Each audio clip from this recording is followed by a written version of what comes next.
Shores 5 years since to go to England, has taken her high degree at Girton and is on her way home again, having achieved a complete mastery over all of the elements that have tended to raise that glorious country to its present preeminent position among the civilized world. That means in a few months, Utopia may be completely anglicized? Absolutely, and without a doubt. We are very well as we are. Life without a care, every want supplied by kind and fatherly monarch who, desperate though he be, has no other thought than to make his people happy. What have we to gain by the great change that is in store for us? What have we to gain? English institutions, English tastes, and English fashions.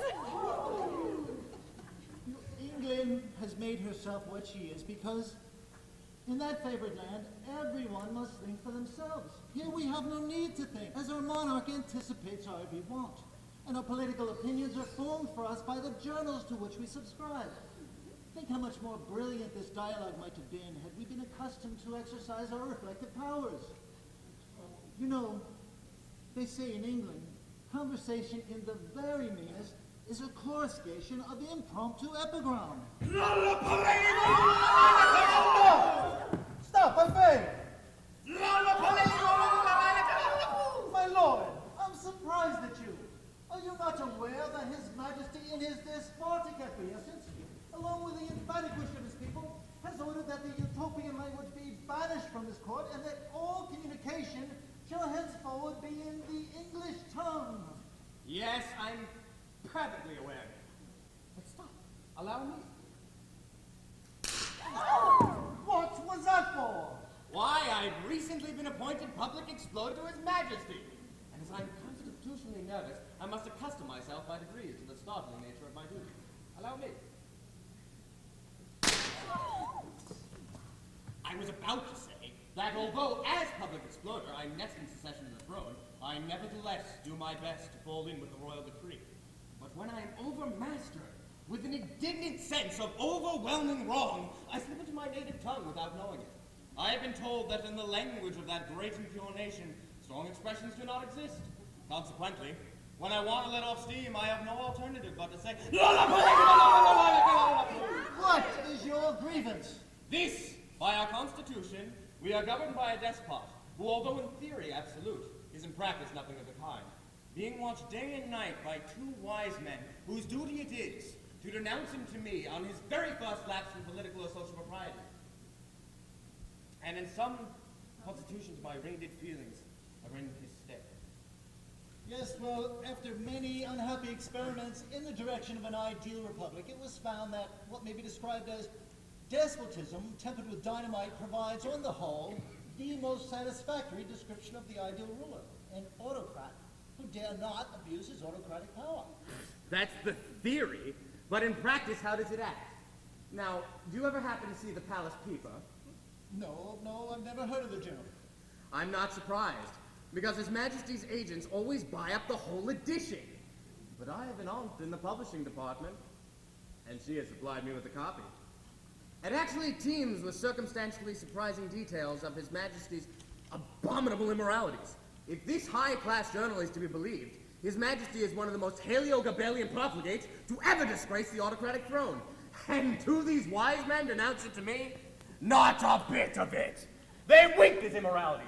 Under the circumstance, I feel that I am completely justified in exclaiming,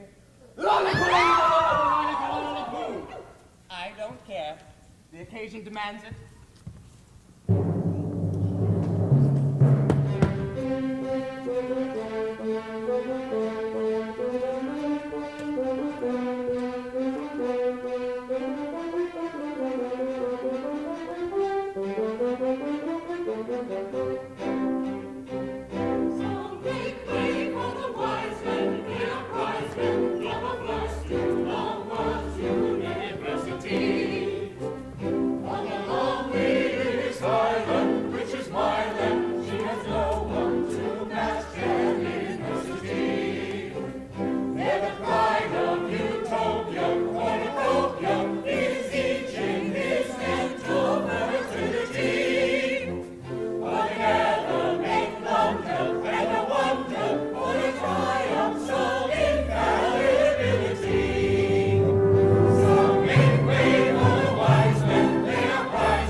To law, the statement smacks of vanity. We claim to rank before the wisest of humanity. As gifts of head and heart, we're wasted on utility. We're cast to play a part of great responsibility. Our duty is to spy and keep a watchful eye on all his eccentricities. If ever a trick he tries the savors of rascality.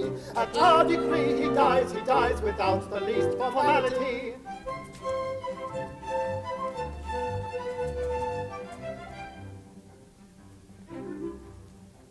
We fear no rude rebuff or newspaper publicity. Our word is quite enough, the rest is electricity. A pound of dynamite, explodes in his auriculars. It's not a pleasant sight, we'll spare you the particulars. It's forceful, then confess.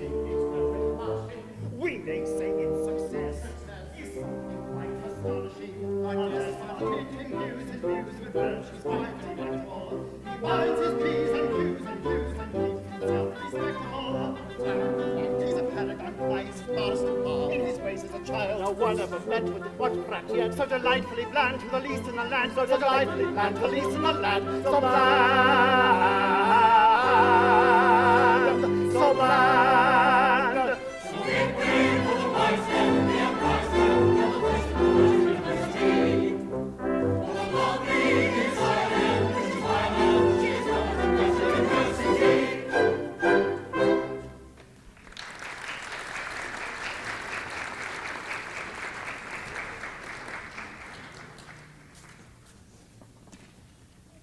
Countess, you are not in your customary exuberant spirits. What is wrong? Scaphio, I think you once told me that you have never loved. Never. I have often marveled at the fairy influence which weaves its rosy web about the faculties of the greatest and wisest of our race. But I thank heaven I have never been subjected to its singular fascination. For, oh, Fantus, there is that within me that tells me that when my time does come, the convulsion will be tremendous. When I love, it will be with the accumulated fervor of 66 years. But I have an ideal, a semi-transparent being filled with an inorganic pink jelly. And I've never yet seen the woman who approaches within measurable distance of it. All are opaque, opaque, opaque. Keep that ideal firmly before you, and love not until you find her. Though but 55, I am an old campaigner in the battlefields of love, and believe me, it is better to be as you are, heart-free and happy, than as I am, eternally racked with doubting agonies. Scaphio, the Princess Zara returns from England today. My poor boy, I see it all. Oh, Scaphio, she is so beautiful. Ah, you smile, for you have never seen her. She sailed for England 3 months before you took office. Now tell me, is your affection requited? I do not know. I am not sure. Sometimes I think it is, and then come these torturing doubts. I feel sure that she does not regard me with absolute indifference, for she could never look at me without having to go to bed with a sick headache.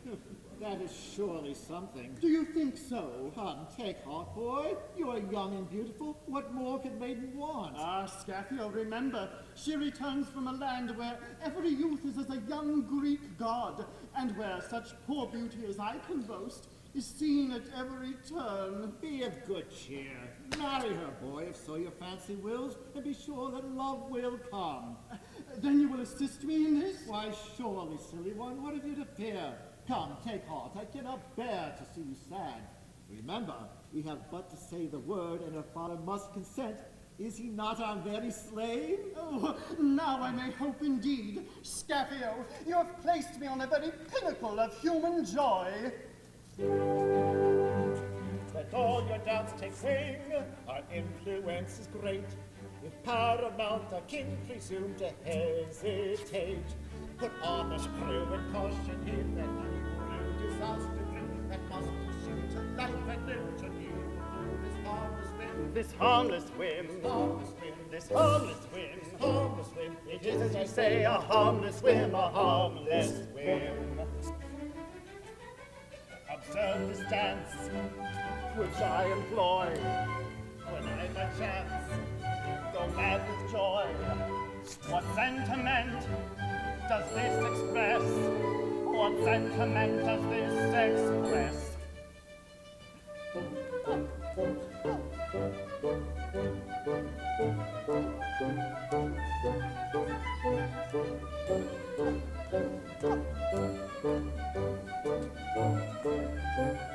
Supreme content and happiness, of course it does, of course it does. Supreme content and happiness, of course it does, of course it does. It's happiness. Your friendly aid conferred, I need no longer pine. I've but to speak the word and know the maid is mine. I do not choose to be denied or wish to lose a lovely bride. If to refuse the king decide, the royal shoes, then woe betide. Woe betide, then woe betide. Woe betide, then woe betide. The royal shoes, then woe betide, then woe betide. The step to use, I condescend, whene'er I choose to serve a friend. What it implies, now try to guess. What it implies, now try to guess.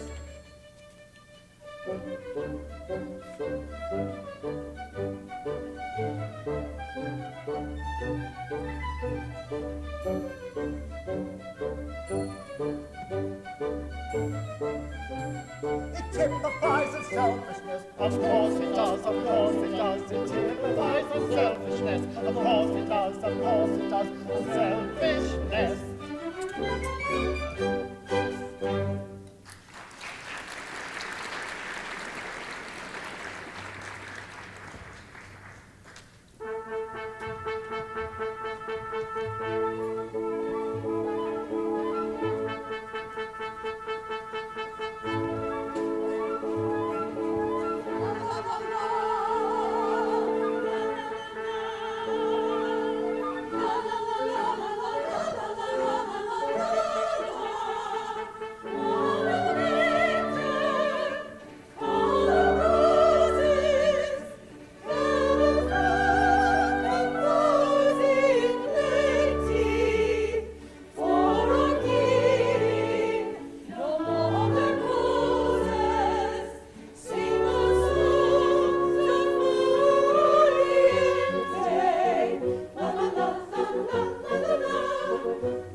aristocratic power we, a despot whose tyrannic will is law, whose rule is paramount o'er land and sea, a presence of unutterable awe. But though the awe that I inspire must shrivel with imperial fire, all those whom it may chance to touch, to judge by what I see and hear, it does not seem to interfere with popular enjoyment much. No, no, it does not interfere with our enjoyment much.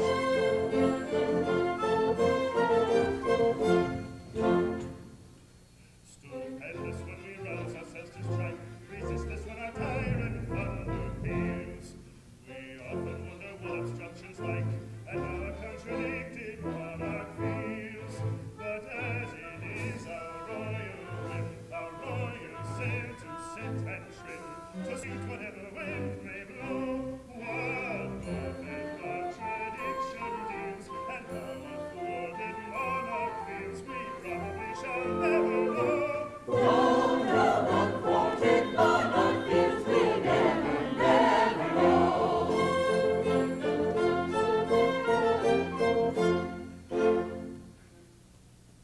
My subjects all, it is your wish emphatic that all Utopia shall henceforth be modeled upon that glorious country called Great Britain, to which some add, though others do not, Ireland. It is!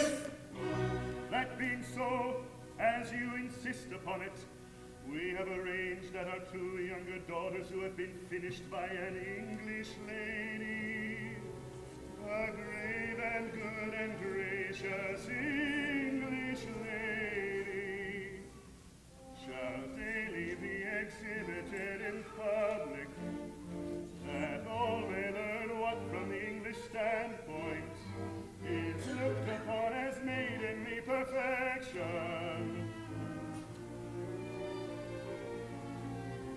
Come hither, daughters.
Although a native maids the cream, we're brought up on the English scheme. The best of all, for great and small, whom modesty adore. For English girls are good as gold, extremely modest, so we're told. Demurely coy, divinely cold. And we are that and more, to please Papa, who argues that all girls should load themselves on us, because we are by furlongs now the best of all the bunch. We show ourselves to loud applause from 10 to 4 without a pause, which is an awkward time because it cuts into our lunch. Oh, maids of high and low degree, who send the loudest murmuring, please look at us, and you will see what good young ladies ought to be. And as we stand like clockwork toys, the lecturer who Pa employs proceeds to praise our modest ways and guileless character.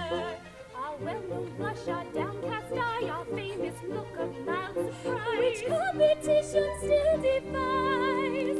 Our celebrated sir! Men all crowd, take down our looks in pocket, murmur, and the books to die. evidence you would possess of what is maiden bashfulness. You only need a button press, and we do all the rest. Oh, maids of high and low degree, social code is rather free. Please look at us, and you will see what good young ladies ought to be.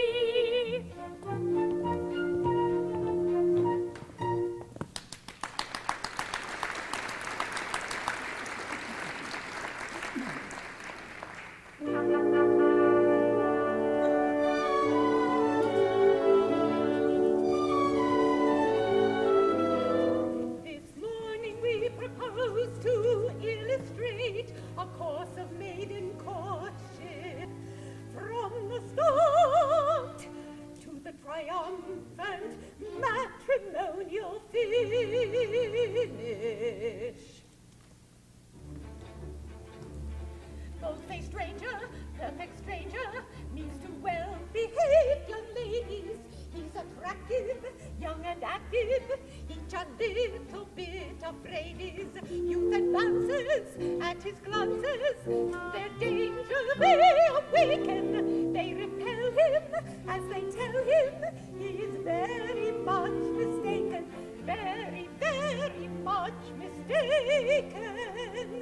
Though they speak to him politely, please observe they're sneering slightly, just to show he's acting vainly. This is but you saying plainly, go away, young bachelor, we are not what you take us for. When addressed impertinently, English ladies answer gently, go away, young bachelor, we are not what you take us for. English ladies answer gently, when addressed impertinently, go away, bachelor, you're not what you take us for.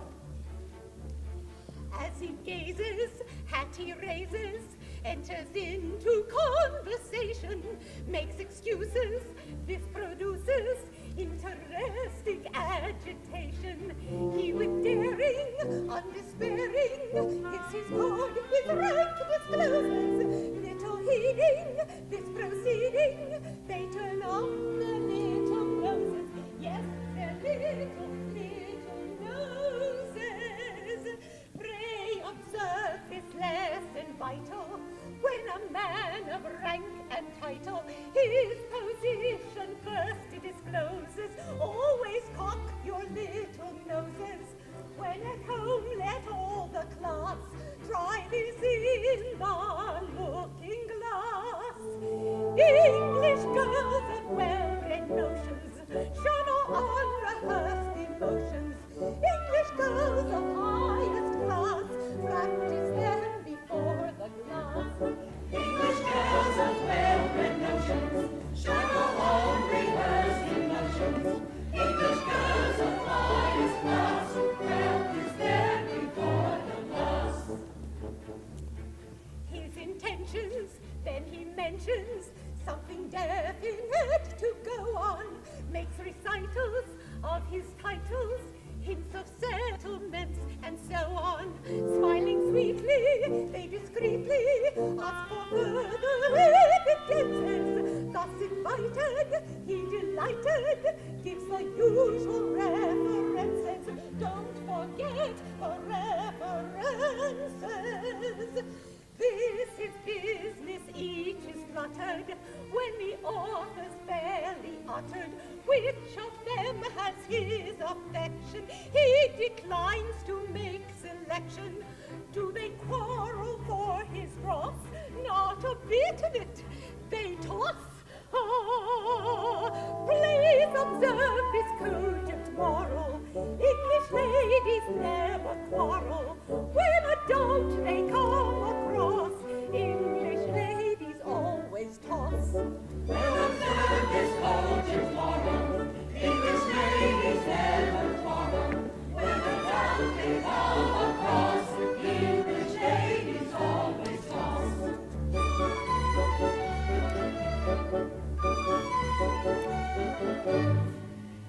The lectures ended.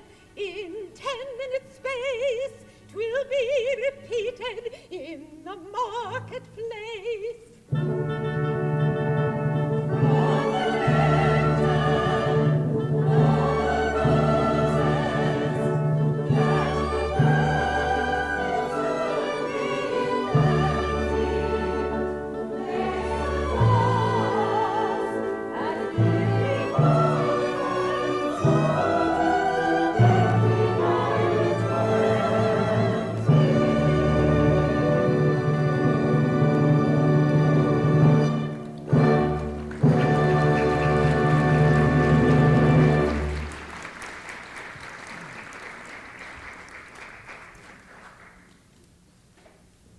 I requested Scapio and Fantus be so good as to favor me with an audience this... Oh, here they are. Your Majesty, you wish to speak with us, I believe. You needn't keep your crown on our account, you know. Oh, I beg your pardon. I always forget that. Odd, the notion of a king not being allowed to wear one of his own crowns in front of two of his own subjects. Yes, bizarre, is it not? Most quaint, but then it is a quaint world, isn't it? Teams with quiet fun. I often think what a lucky thing it is that you are blessed with such a keen sense of humor. Do you know I find it invaluable? Do what I will, I cannot help but find the humorous side of things. For properly consider, everything has its humorous side. Why, even the palace peeper. See here? Another royal scandal by Junius Jr. How long is this to last? By Senex Sr. Ribald royalty by Mercury Major. Where is the public exploder by Mephistopheles Minor? Yes, yes. When I consider that all of these outrageous assaults on my morality were written by myself at your request, well, it's one of the funniest things that have come within the scope of my experience. Besides, apart from that, they have a quiet humor of their own, which is simply irresistible. Not bad, I think. Biting trenchant sarcasm. The rapier, not the bludgeon. That's my line. But then it's so easy. I'm such a good subject. A bad king, but a good subject. Ha! Capital heading for next week's leading article. And then the stinging little paragraphs about the royal goings-on with the royal second housemaid. Delicately sub-acid, are they not? My dear king, in that kind of thing, no one can hold a candle to you. But the crowning joke is the comic opera you've written for us. King Tuppence, or a good deal less than half a sovereign, in which the celebrated English tenor Mr. Wilkinson burlesques your personal appearance and gives grotesque imitations of your royal peculiarities. It's immense. Yes, that's what I wanted to speak to you about. Now, I've no doubt, but that even that has its humorous side too, if one could only see it. As a rule, I'm fairly quick at detecting latent humor, but I confess I do not quite see how it comes in this particular instance. It's so horribly personal. Personal? Yes, of course it's personal, but consider the antithetical humor of the situation. Yes. I don't think I quite grasped that. No, you surprise me. Why, consider. During the day, thousands tremble at your crown. During the night, from 8 to 11, thousands roar at it. During the day, your most arbitrary pronouncements are received by your subjects with abject submission. During the night, they shout with joy in your most terrible decrees. It's not every monarch who enjoys the privilege of undoing by night or the despotic liberties he's committed during the day. Of course! Now I see it! Thank you very much. I knew it had its humorous side, and how very dull of me not to have seen it before. But, as I said just now, it is a quaint world. Teams with quiet fun. Yes, properly considered, what a farce life is, to be sure.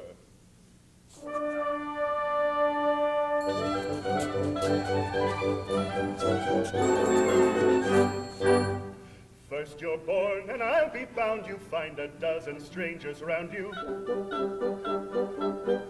Hello, cries the newborn baby, where's my parents, which may they be? Awkward silence, no reply, puzzled baby wonders why.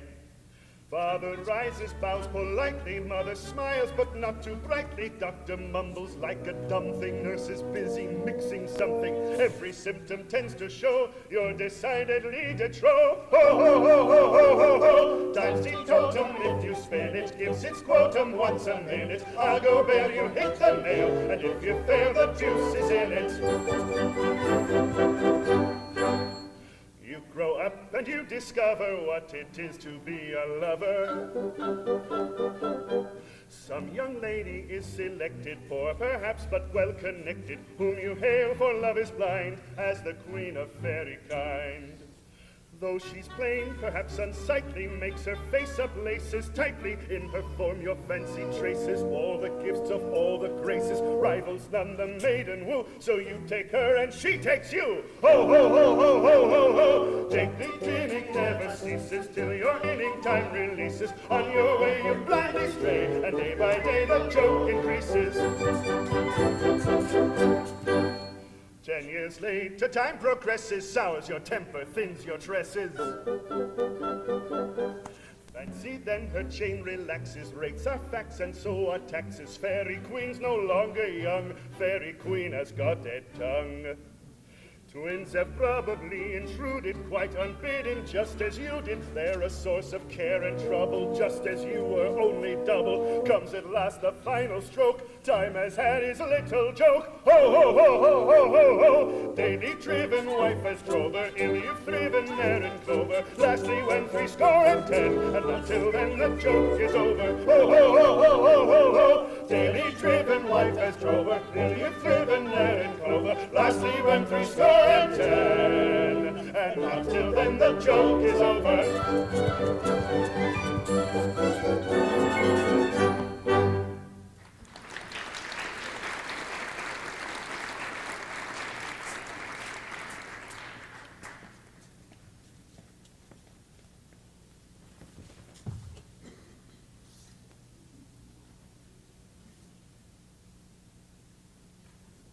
It's all very well. I always like to see the humorous side of things. But I confess, I do not think I should be required to write libels on my own moral character. Naturally, I see the joke in it. Anybody would. But Zara's coming home today. She's no longer a child. And I confess I should not like her to see my opera, although it's uncommonly well written. And I should be sorry if the Palace Peeper got into her hands, although it's certainly smart. Very smart indeed. It's almost a pity I have to buy up the whole edition because it's really too good to be lost. And Lady Sophie, great heavens, that blameless type of perfect womanhood. What would she say if the royal second housemaid business happened to meet her pure blue eye? Oh, my Majesty is soliloquizing. I will withdraw. Oh, no. Now, I'll give you 50 chances and you'll never guess whom I was thinking of.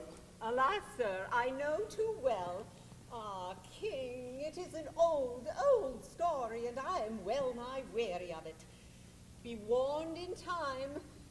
From my heart I pity you, but I am not for you. Oh, but hear what I have to say. It is useless. Listen. In the course of a long and adventurous career on the principal European courts, it has been revealed to me that I unconsciously exercise a weird and supernatural fascination over all crowned heads. So irresistible is this singular property that there is not a European monarch who has not implored me, with tears in his eyes, to quit his court and take my fatal charms elsewhere. But as time was getting on, it occurred to me that by descending several pegs on the scale of respectability, I might qualify your Majesty for my hand. Actuated by this humane motive, and happening to possess respectability enough for 6, I consented to confer respectability enough for 4 upon your 2 younger daughters. But, although I have, alas, only respectability enough for 2 left, there is still, as I gather from the public press of this country, a considerable May I ask how you came by that? It was handed to me by the officer who holds the position of public exploder. And surely, Lady Sophie, surely, you are not so unjust as to place any faith in the irresponsible gabblings of the society press? I read on the authority of Senate Senior that your majesty was seen dancing with the second housemaid on the Oriental platforms at the Tivoli Gardens. That is untrue. Absolutely. Royal second housemaid only has one leg. How do you know that? Common report. I give you my honor. It may be. I further read, and this is under the authority of no less a personage than Mephistopheles Minor, that your majesty is in the habit of indulging in a bath of hot rum punch every morning.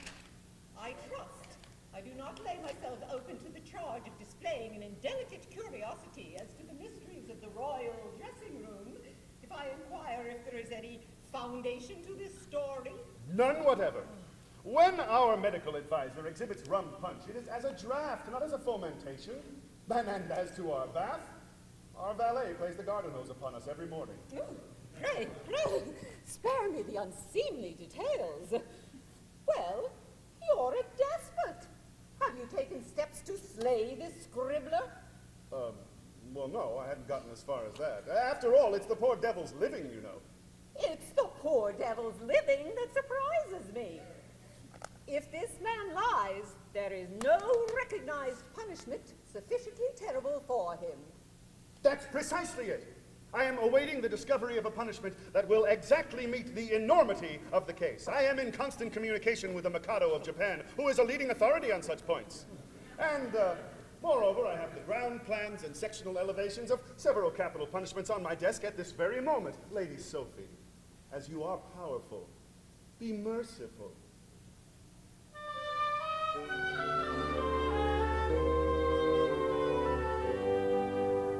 Subjected to your heavenly gaze, poetical phrase, my brain is turned completely. Observe me now, no monarch I vow was ever so far afflicted. I'm pleased with that poetical phrase. A heavenly gaze. But though you put it neatly, say what you will, these paragraphs still remain uncontradicted. Come crush me this contemptible worm. A forcible term, if he's assailed you wrongly. The range display, which, as you say, has moved your majesty greatly. Though I admit this forcible term, contemptible worm, appeals to me most strongly. To treat this pest as you suggest would pain my majesty greatly. This writer lies. Yes, bother his eyes. He lives, you say. In a sort of a way. Then have him shot. Decidedly not. Or crush him flat. I cannot do that. O royal Rex, my blameless sex, abhor such conduct shady. You plead in vain, you never will gain respectable English lady.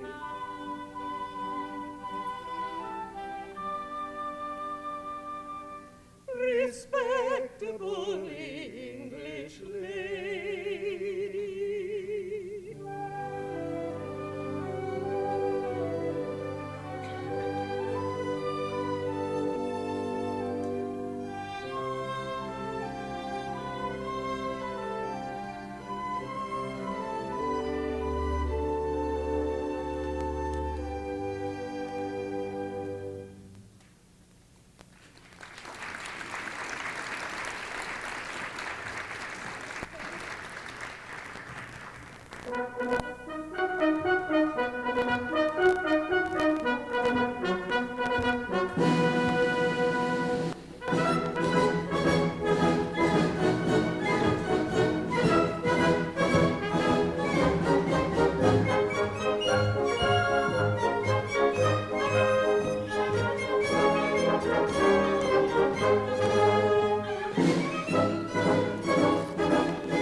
are the escort first lifeguards.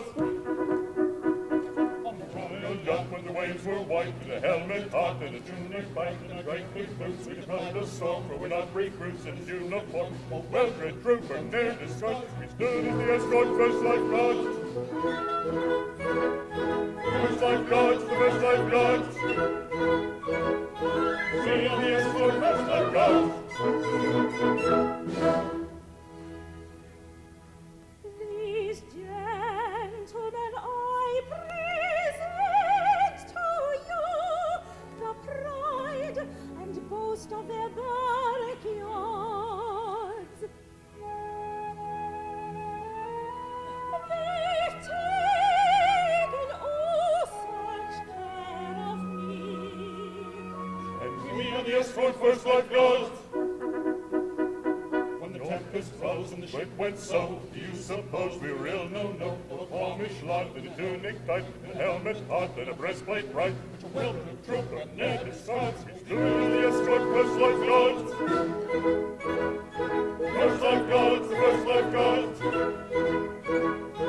Doing the escort first lifeguards. Mates, mates, mates, mates, sorry, ravens, sons of proper bravery, answer duties for the leader. Oh, you know run up the street. Look, call Princess Sarah. That's from call with roll drum cards. And we are the escort first lifeguards.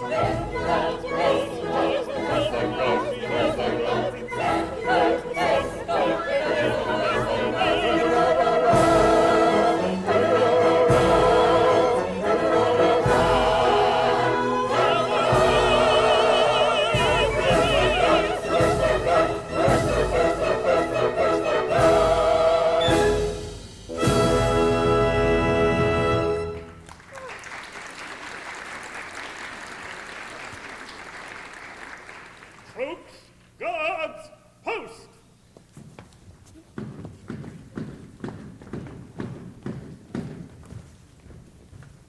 Sarah, my beloved daughter. How well you look and how lovely you have grown. Oh, my dear father. Oh, and my two beautiful little sisters. Oh. Not beautiful, nice looking. But first, let me present to you the English warrior who commands my regiment and who has taken oh such care of me during my voyage, Captain Fitz Battleaxe.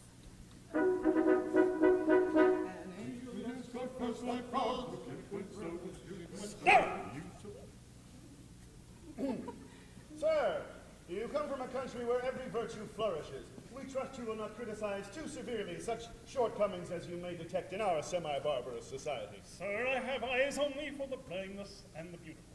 We thank you. You know, he's really very polite. Lady Sophie, do not leave us. Sir, your children are young and thus far innocent. If they are to remain so, it is necessary that they be removed from the contamination of their present surroundings immediately. Dear, dear, they really shouldn't. Captain Fitzbattleaxe. Sir. Your troopers appear to be receiving a troublesome amount of attention from these young ladies. I know how strict you English soldiers are, and I should be extremely distressed if anything should occur to shock their puritanical British sensitiveness. Oh, I don't think there's any chance of that. You don't think so? They won't be offended? Oh, no. They're quite hardened to it. They get a great deal of this sort of thing standing sentry at the Horse Guards. It's English, is it? It's particularly English. Ah, well, then it's all right. Pray proceed, ladies. It's particularly English. Come, my daughter, we have much to say to one another. Farewell, Captain Fitzbattleaxe. I cannot thank you too emphatically for the devoted care with which you have watched over me during our long and eventful voyage.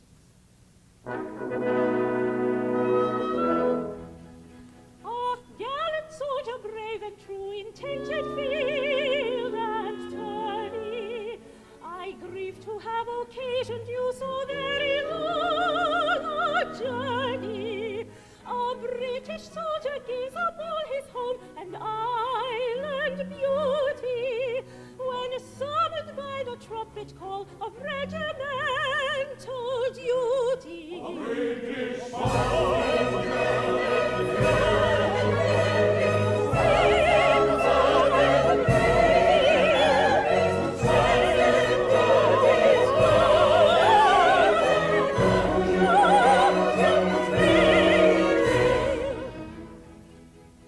such escort duty as is due to young lifeguardsmen calling completely reconciles him to his uneventful calling.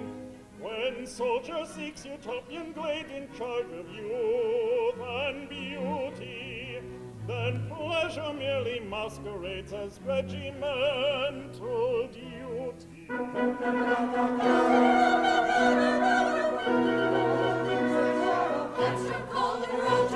And we are the escort first lifeguards.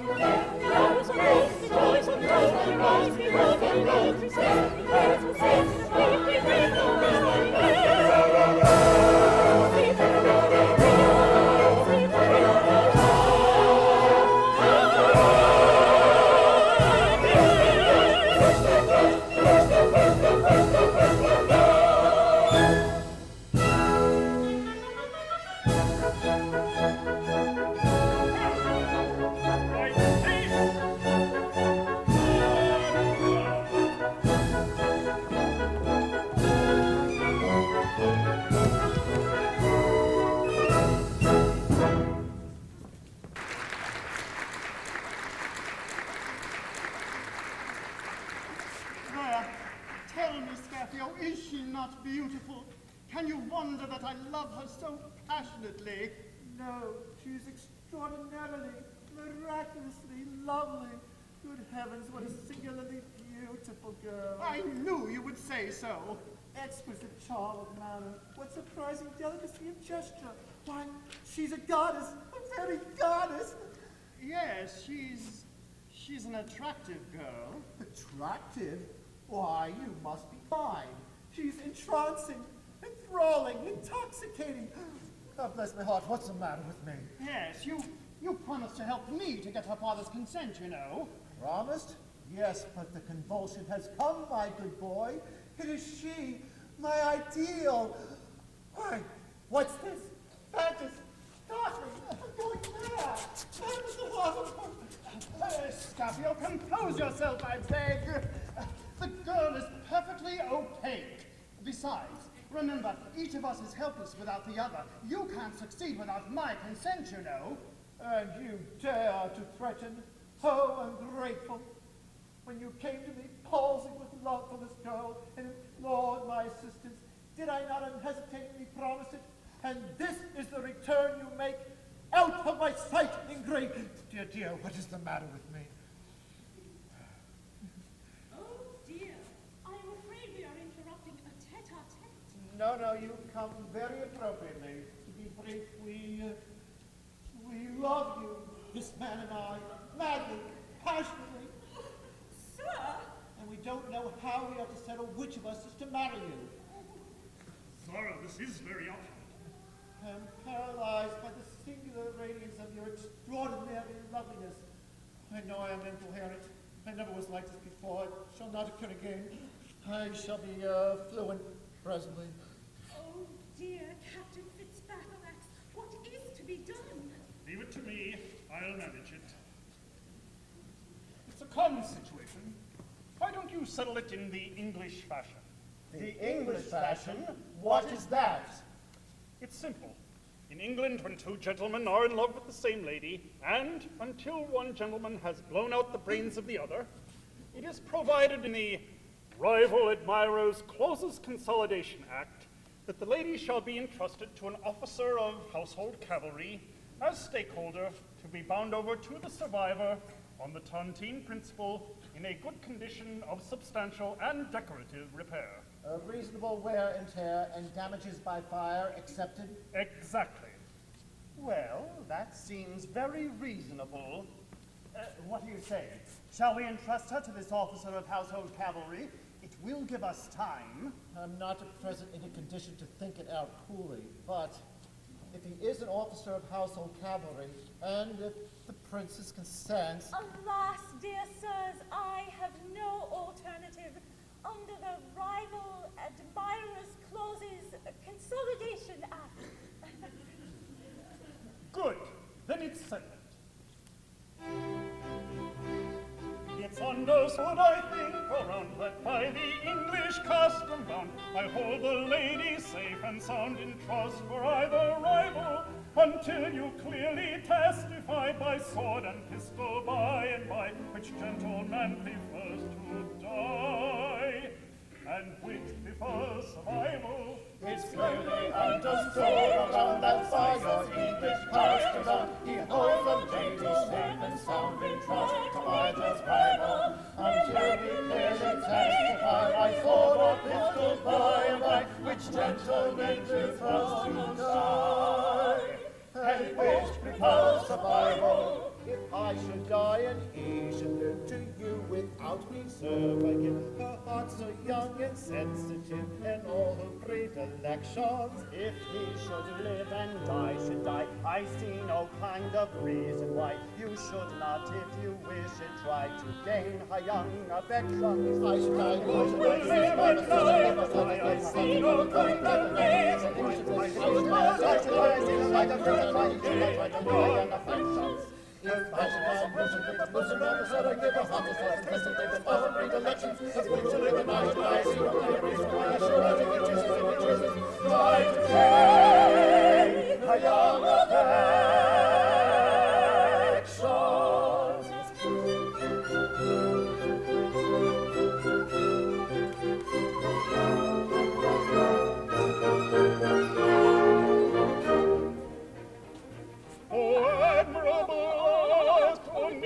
Planned intention, oh happy intervention, oh well constructed plot, oh well constructed plot. When sages try to guard to loving hearts' infusion, their wisdom's an illusion, and learning serves them not, and learning serves them not, until quite plain is their intent. These sages twain I represent, now please infer that nothing loath, you're henceforth as it were engaged to marry both. Then take it that I represent the two. On that hypothesis, what would you do? What would I do? What would I do? In such a case, upon your breast, my blushing face, I think I'd rest. Then perhaps I might demurely say,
daughter.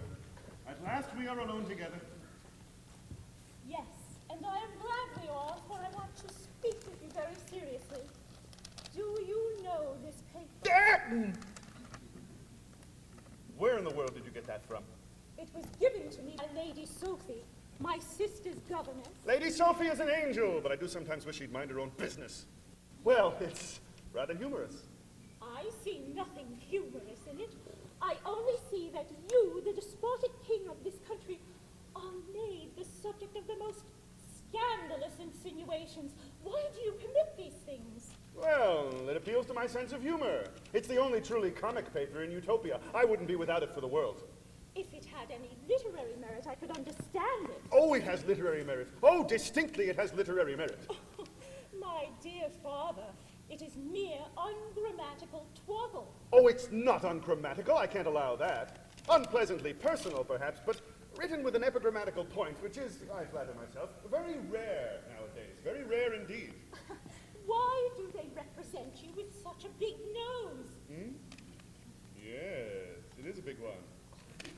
Well, the fact is that in the comic paper, in the cartoons of a comic paper, the size of one's nose varies inversely as the square of one's popularity.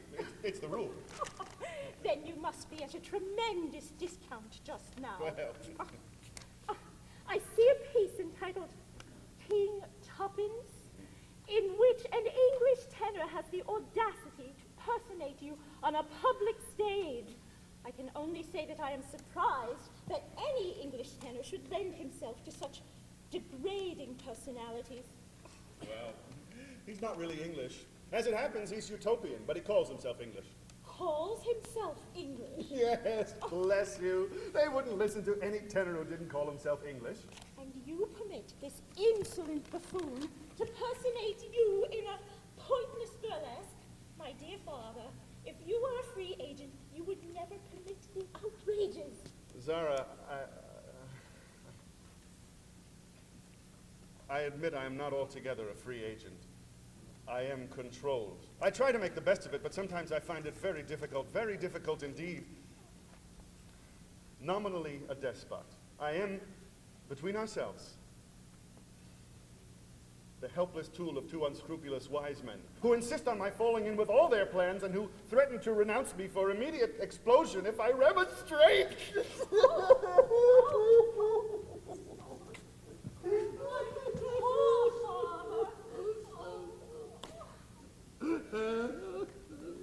Oh, now, listen to me.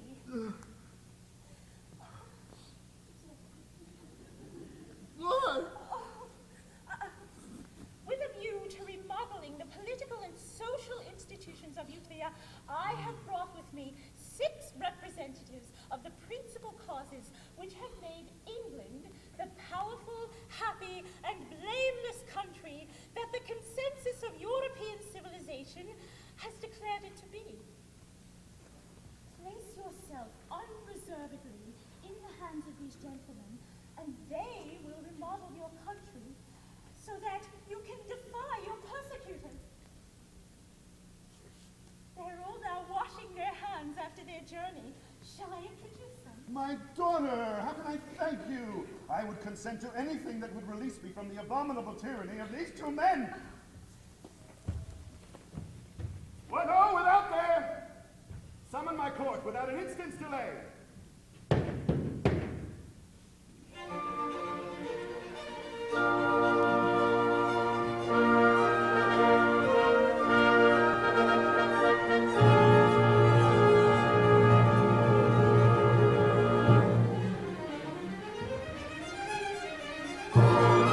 Royal summons to appear.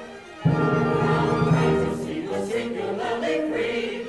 Obedient to that summons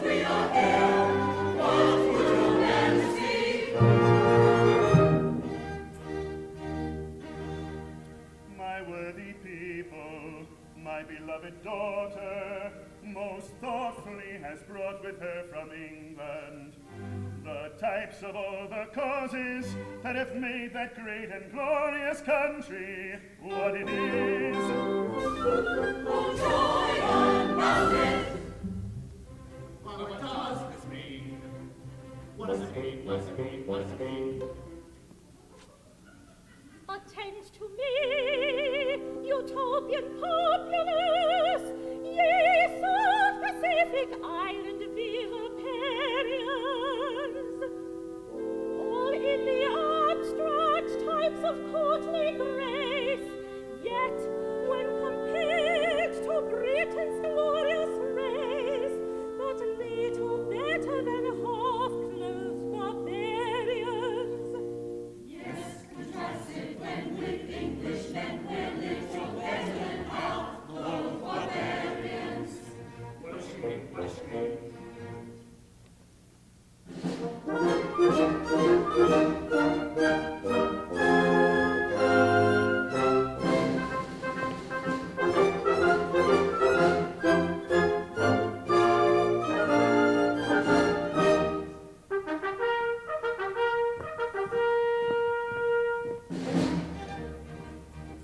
When Britain sounds the trump of war, and Europe trembles, the army of the conqueror in serried rank assembles. 'Tis then this warrior's eyes and saber gleam for our protection. He represents a military scheme in all its rock perfection. Yes, yes, he represents a military scheme in all its broad perfection.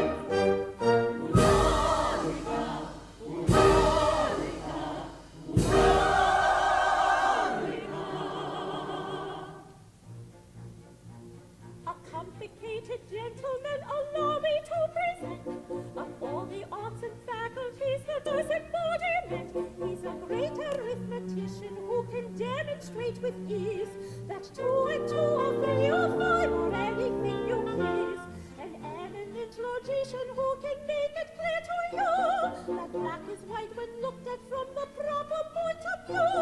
A marvelous philologist who'll undertake to show that yes is but another and a neater form of no. Yes, yes, yes. Yes is but another and a neater form of no. Or preconceived ideas on any subject I can scout and demonstrate beyond all possibility of doubt that whether you're an honest man or whether you're a thief depends on whose solicitor has given me my brief. Yes, yes, yes, that whether you're an honest man or whether you're a thief depends on whose solicitor is giving him his brief.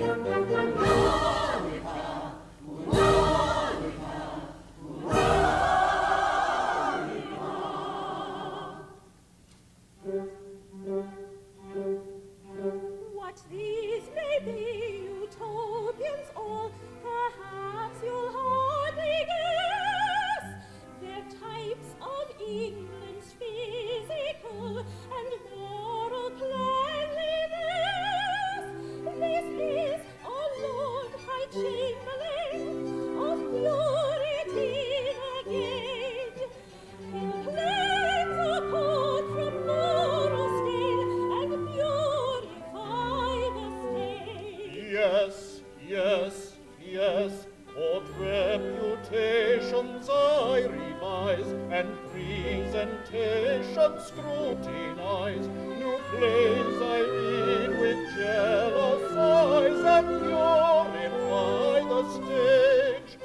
Old reputations here revise and presentations scrutinize. New plays he reads with jealous eyes and purify the stage.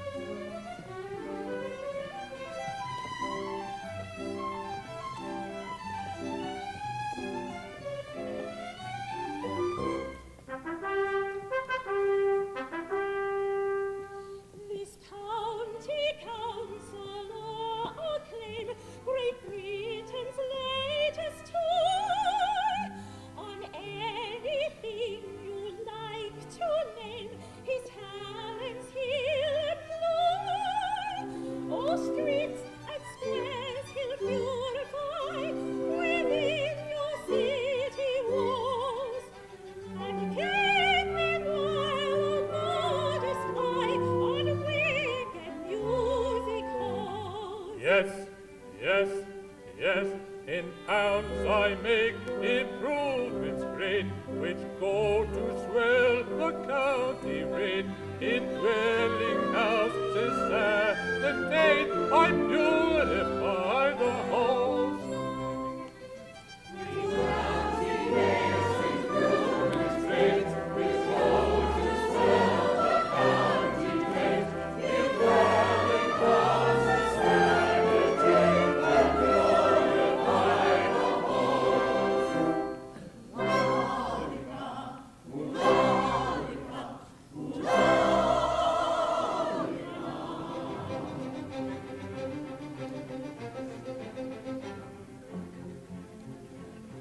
A company promoter this with special education, which teaches what fandango means and also backwardation. To speculators he provides a grand financial living. Time was meant to a company, but now it must be 7. Yes, yes, yes, time was went to a company, but now it must be 7. Stupendous loans to foreign thrones I've largely advocated. In ginger pops and peppermint drops I've freely speculated. Then mines of gold of wealth untold successfully I've quoted, and sudden falls in apple stalls occasionally quoted.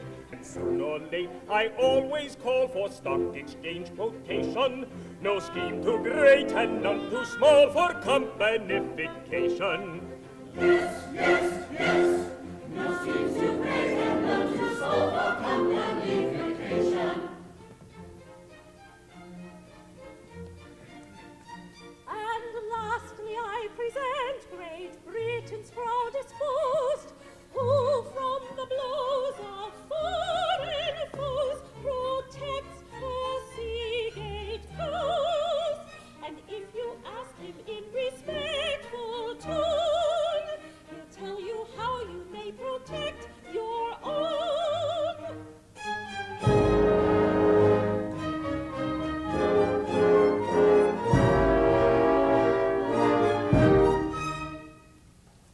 I'm Captain Corcoran, KCB, teach you how we rule the sea and terrify the simple call, and how the Saxon and the Celt the Europe's shaking blows have dealt with Maxim gun and Nordenfelt, or will when the occasion calls.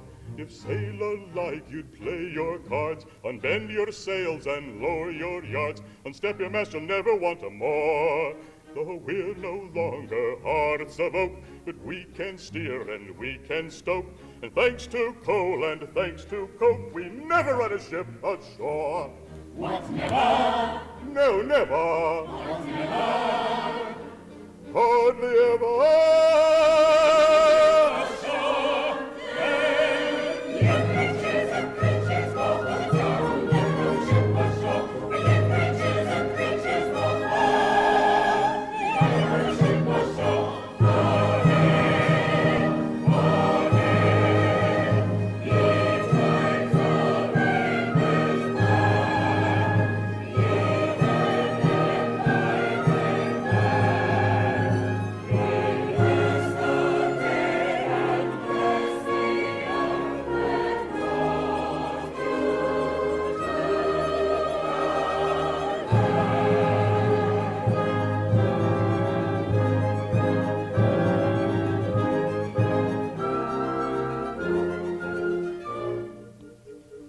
He wanders from a mighty state. He wanders from a mighty state. Oh, teach us how to legislate. Oh, teach us how to legislate.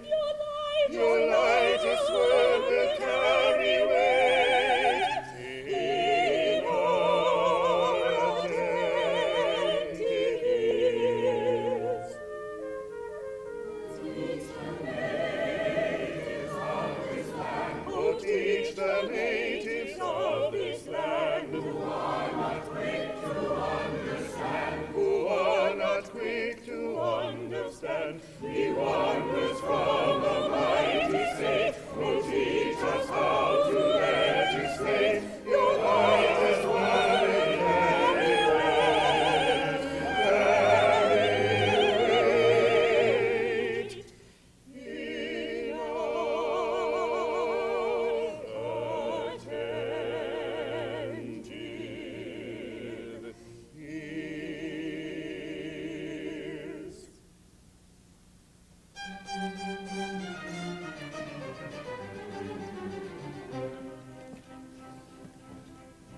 increase your army. You're it by your court. Get up your steam and cut your canvas short. To speak on both sides, teach your sluggish brains. Find your thoroughfares and flush your train. Hope is much too big for one small head. We'll float it as a company limited. A company limited, what may that be? The term I rather think is new to me. Company limited. What can that be?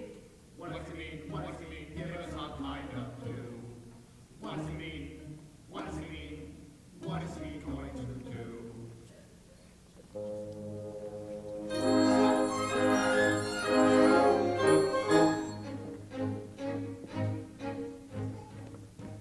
Some 7 men form association, if possible appears in baronets.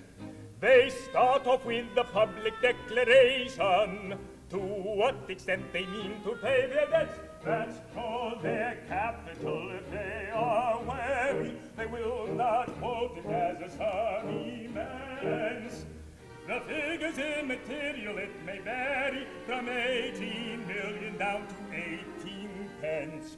I should put it rather low. The good sense of doing so will be evident at once to any debtor, when it's left for you to say what amount you mean to pay. Why, the lower you can put it at, the better. When it's left for you to say what amount you need to pay, why the lower you can put it at, the better. They then proceed to trade with all who trust them, quite irrespective of their capital. It's shady, but it's sanctified by custom. Bank, railway loan, a Panama Canal. You can't embark on trading to tremendous. It's strictly fair and based on common sense. If you succeed, your profits are stupendous, and if you fail, pop goes your 18 pence. Make the money spin a spin, for you only stand to win, and you'll never with dishonesty be twitted, for nobody can know till 1,000,000 or so to what extent your capital's committed. Nobody can know till 1,000,000 or so to what extent your capital's committed. You come to grief and creditors are craving, for nothing that is planned by mortal head is certain in this tale of sorrow, saving that one's liability is limited. Do you suppose that signifies perdition? If so, you're but a monetary dunce. You merely file a winding up petition and start another company at once. Though a Rothschild you may be in your own capacity, as a company you've come to utter sorrow. But the liquidators say, never mind, you needn't pay. So you start another company tomorrow. But the liquidators say, never mind, you needn't pay. So you start another company tomorrow.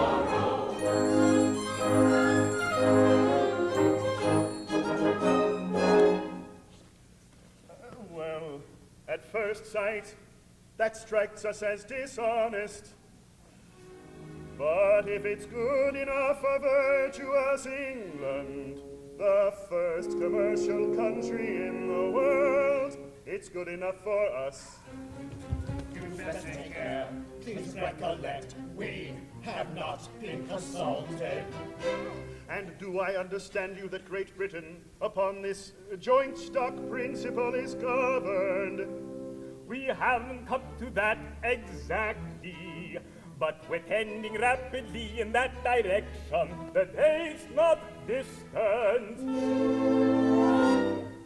We will be before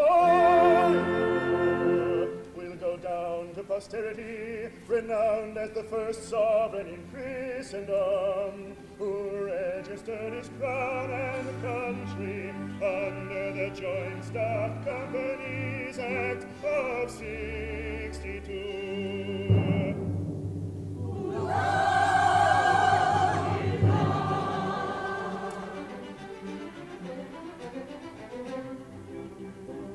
Henceforward of a verity, with fame ourselves we link, we'll go down to posterity of sovereigns all the pink. If you command the vanity, or wishes that you blink, you'll go down to posterity, much higher than everything. He'll go up to posterity if I inflict the blow. He'll go down to posterity, we think we ought to know. He'll go up, blown up with dynamite. He'll go up, of course he will. You're right, up, up, up, up. Love's with all sincerity, their lives may safely live. And as for our posterity,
Repent not mocking me, my girlhood's choice, the fervor of my oath affects my voice.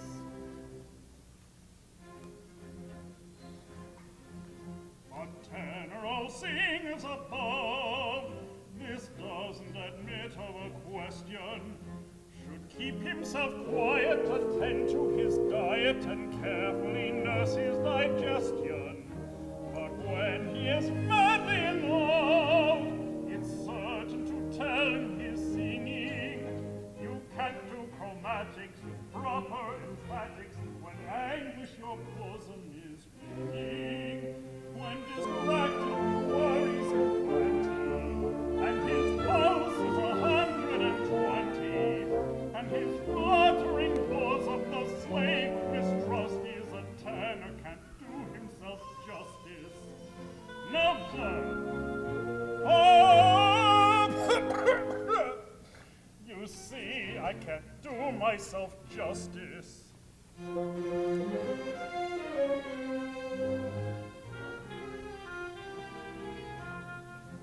I could sing if my fervor were marked. It's easy enough if you're acting. But when one's emotion is born of emotion, you mustn't be over-exacting. One ought to be firm as a rock, to venture a shaking vibrato, when fervor's expected, cool and collected, and never attempt agitato.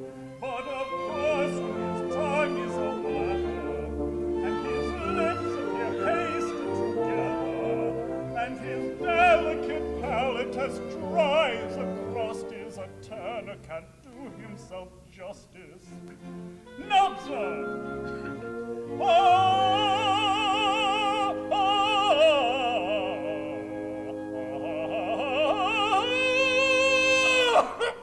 It's no use. I can't do myself justice.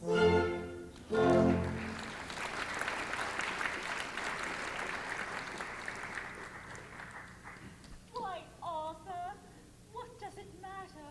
When the higher qualities of the heart are all that can be desired, the higher notes of the voice are matters of comparative insignificance. Who's is slighting me of the coconut because it is husky? Besides, you are not singing for an engagement. You have that already. How good and wise you are. How unerringly your practiced brain winnows the wheat from the chaff, the material from the merely incident. My Girton training, Arthur. At Girton, all is wheat and idle chaff is never heard of within its walls. But tell me, is not all working marvelously well? Have not our flowers of progress more than justified their name? We have indeed done our best. Captain Corcoran and I have in concert thoroughly remodeled the sister services, and upon so sound a basis that the South Pacific trembles at the name of Utopia. Oh, how clever of you! It's easy as can be. And the Admiralty and the Horse Guards aren't there to interfere, and so are the others. Freed from the trammels imposed upon them by idle acts of Parliament, all have given his talents full play, and instituted reforms which, even in England, were never dreamt of. But the most beneficent change of all has been effected by Mr. Goldberry, who, discarding the exploded theory that some strange magic exists within the number 7, has applied the limited liability principle to individuals, and every man, woman, and child is now a company limited, with liability restricted based on his capital.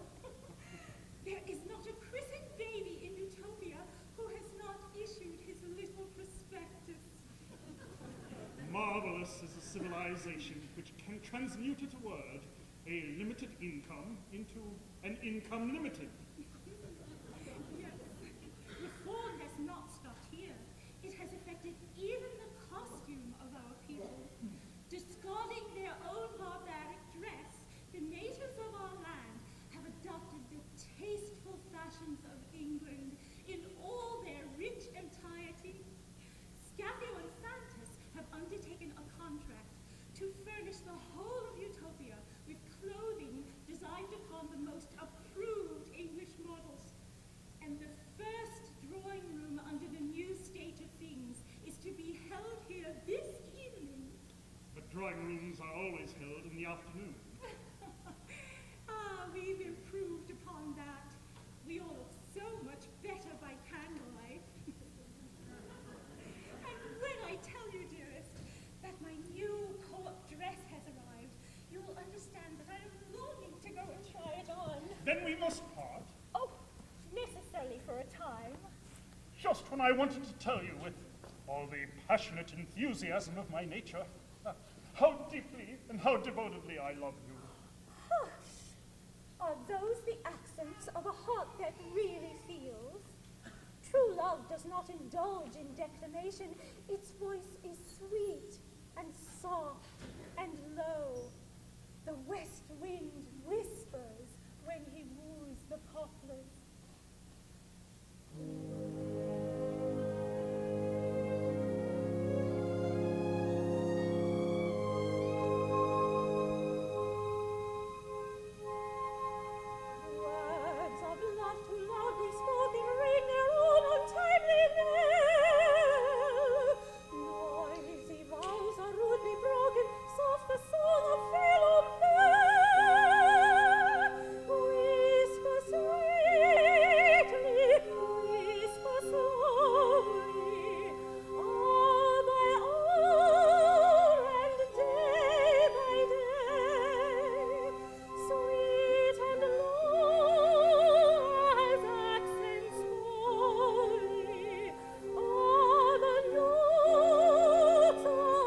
the story in a whisper wearily.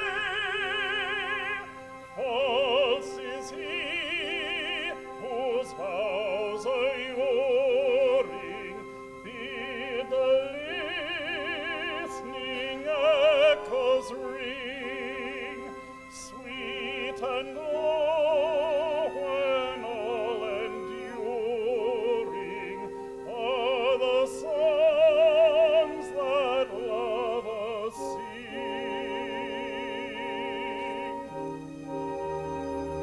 Sweet and low, sweet and low, sweet and low,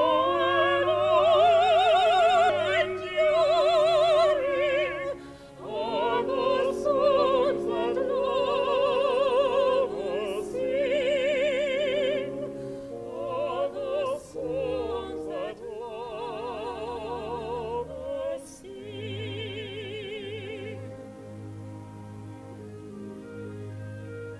Sweet and low,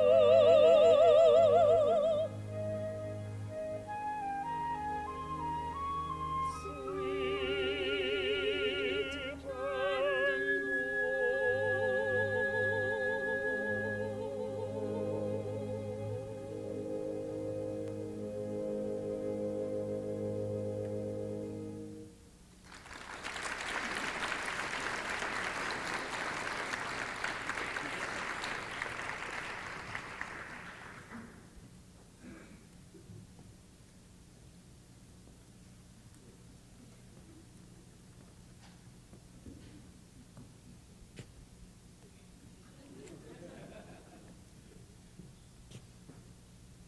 To a monarch who has been accustomed to the uncontrolled use of his limbs, the costume of a British field marshal was perhaps at first a little cramping. You are certain this is all right? It's not a practical joke, is it? No one has a keener sense of humor than I have, but the first statutory cabinet council meeting of Utopia Limited must be conducted with dignity and impressiveness. Now, where are the other five who signed the Articles of Association? Sir, they are here. Gentlemen, my daughter gives her first drawing room in half an hour, and we shall have time in the interval to make our half-yearly report. Now, as I am necessarily unfamiliar with the proper forms of an English Cabinet Council, perhaps the Lord Chamberlain will kindly put us in the way of doing the thing properly, and with due regard for the solemnity of the occasion. Certainly. Nothing simpler. Kindly bring your chairs forward. His Majesty will, of course, preside.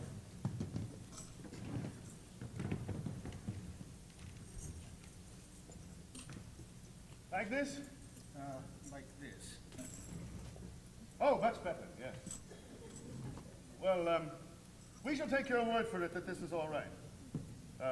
You're not making fun of us. This is in accordance with the practice at the Court of St. James. Well, it is in accordance with the practice of the Court of St. James's Music Hall. Ah, well, it seems odd, but never mind.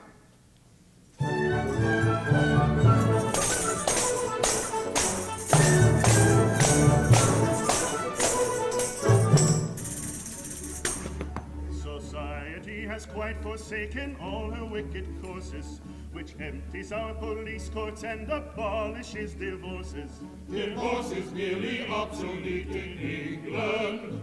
No tolerance we show to undeserving rank and splendor, for the higher his position is, the greater the offender.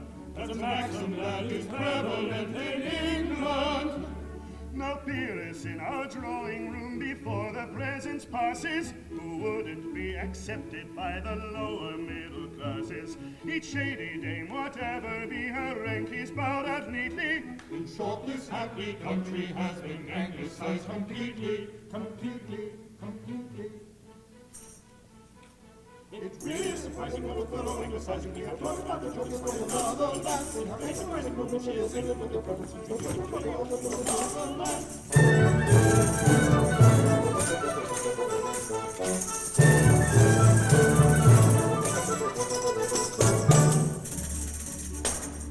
Our city city we've re-beautified, we've done it willy-nilly, and all that isn't Belgrave Square is Strand and Piccadilly. We haven't any summaries in England. We've solved the labour question with discrimination polished, so poverty is obsolete and hunger is abolished. We're going to abolish it in England. The Chamberlain, our native stage, has purged beyond a question of risky situation and indelicate suggestion. No peace is tolerated if it's costumed indiscreetly. In short, this happy country has been anglicized completely, completely, completely. It really is surprising what we're going to find. It's surprising what she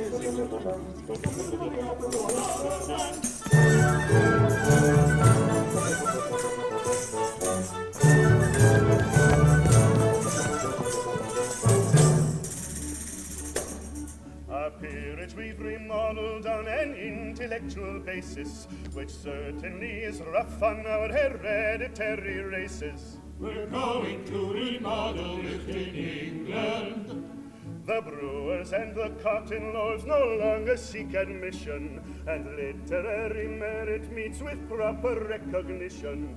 As literary merit does in England. Who knows, but we may count among our intellectual chickens, like you, an Earl of Thackeray, or perhaps a Duke of Dickens. Lord Filders and Viscount Miller, when they come, we'll welcome sweetly. In short, this happy country has been anglicized completely, completely, completely. It really is surprising what we're going to find. We have lost our differences by another land. It really is surprising what we're We have brought us back to quite another land. In our enterprising movement, she is aiming with the rulers, which we dutifully offer to our motherland. Hey!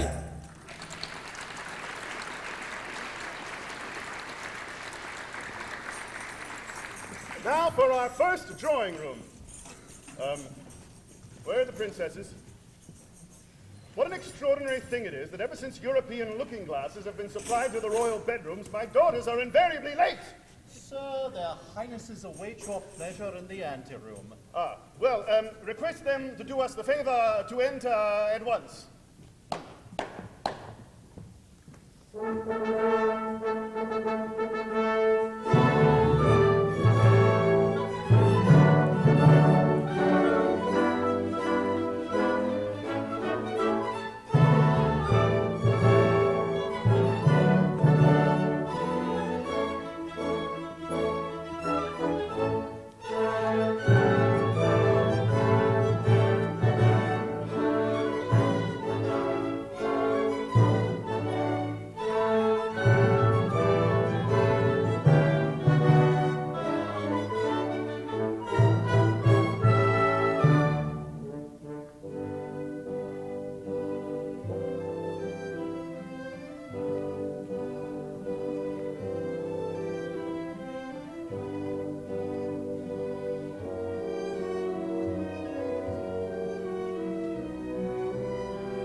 Ceremonial, so no giggling, if you please.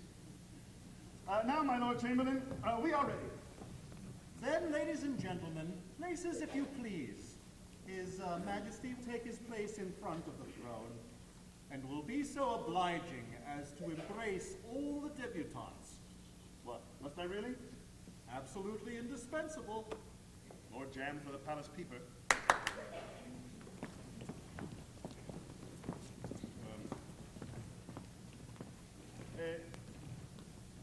Is everyone in his place? Everyone is in his place. Well, then, let the revels commence.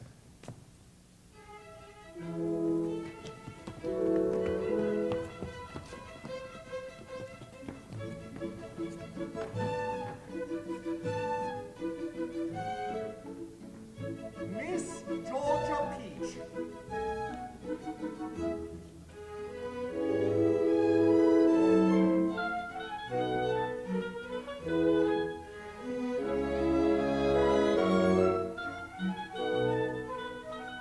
Miss Sherry Trifle.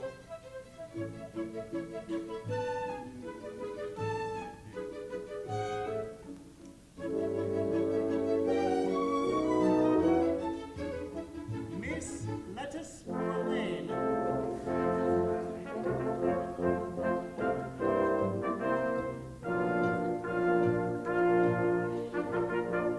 Miss Sal Prunella.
This ceremonial our wish displays to copy old Great Britain's courtly ways. Though lofty aims catastrophe entail, will gloriously succeed or nobly fail.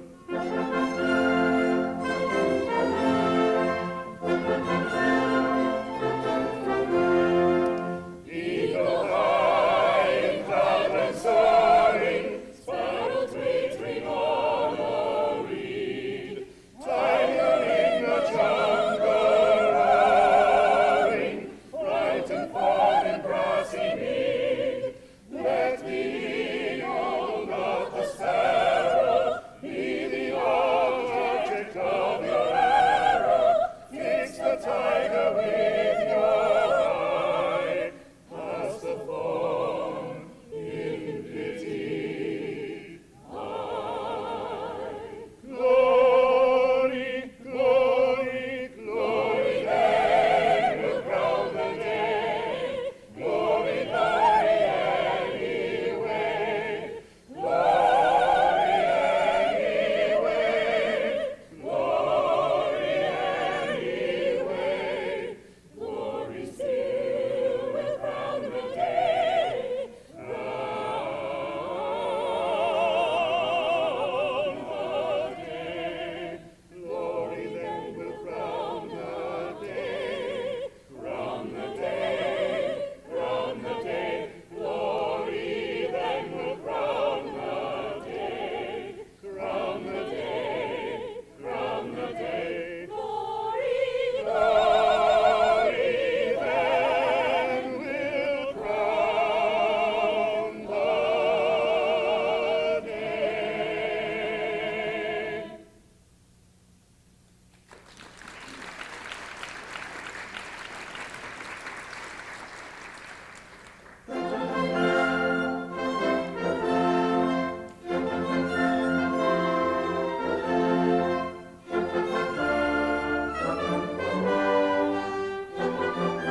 undertaking many English tightly and remarks.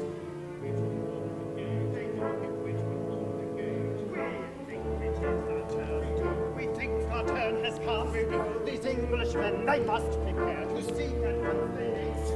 The king is here to we swear, shall be beneath our thumb. He shall be beneath our thumb. He shall. For this mustn't be, and this won't do. If you're like me, then I'll back you. No, this won't do. No, this mustn't be. No, this mustn't be, and this won't do. This won't do. Gentlemen, gentlemen, please. This unseemly display of energy within the royal precinct is altogether unpardonable. Now, pray, what is it you complain of? What do we complain of? Why, through all the innovations introduced by the powers of progress, all of our harmless schemes for making a provision for our old age are ruined. Our matrimonial agency is at a standstill.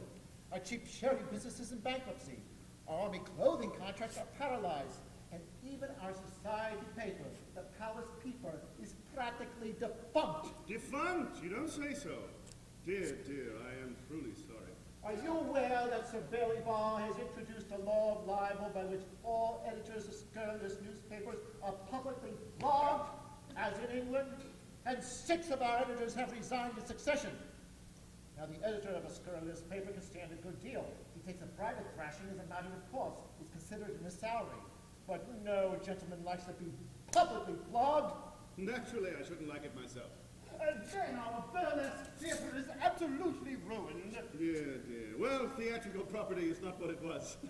Are you aware that the Lord Chamberlain, who has his own views as to the best means of elevating the national drama, has declined to license any play that is not in blank verse and 300 years old, as in England? And if that wasn't enough, the county council has ordered a 4-foot wall to be built up right across the proscenium in case of fire, as in England. It's so hard on the company, who are liable to be roasted alive, and this has to be met with enormously increased salaries, as in England. You're probably aware that we have contracted to supply the entire nation with a complete English outfit. But perhaps you do not know that when we send in our bills, our customers plead liability limited to a declared capital of 18 pence and apply to be dealt with under the Winding Up Act, as in England. Gentlemen, this is all really most irregular. If you would be so kind as to formulate a detailed list of grievances in writing, addressed to the Secretary of Utopia Limited, it will be laid before the board in due course at the next monthly meeting. Are we to understand that we are defied? That is the idea I intended to convey. Defied? We are defied? Take care. You know our powers. Trifle with us, and you die. If you think that one banded immunity, we may both be defied with impunity. You are sadly misled of a verity. If you gather in pleasant tranquility, you'll revert to a state of docility, or prepare to regret calamity. If my speech is unduly refractory, you may find it a course satisfactory at an early board meeting to blow it up. So if proper excuse you may trump any, you may wind up a limited company. You cannot conveniently blow it up. Whene'er I chance to baffle you, I also dance a step or two. Of this now guess the hidden sense. Of this now guess the hidden sense.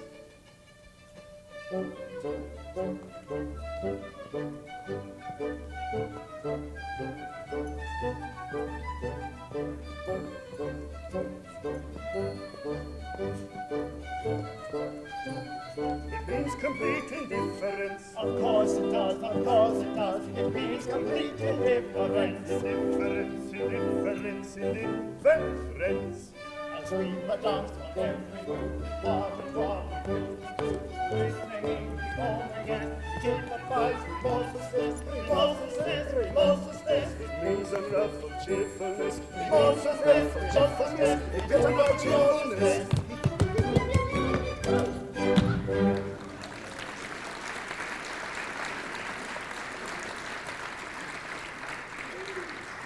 He's right. We're helpless. He's no longer a human being. He's a corporation. And so long as he confines himself to his articles of association, we can't touch him. What are we to do? Raise a revolution. Repeal the Act of 62. Reconvert him into an individual and insist on his immediate explosion. Ah, Torara, come here. You're the very man we want. Certainly. Allow me. It was rude. We have no time for idle forms. You wish to succeed to the throne? Naturally. Then you won't unless you join us. The king has defied us, and his men stand, we are helpless. So are you. We must devise some plot at once to bring the people about his ears. A plot? Yes, a plot of superhuman subtlety. Have you such a thing about you? No. There's one on my dressing table. Can't wait. We must concoct one at once and put it into execution without delay. There is not a moment to spare.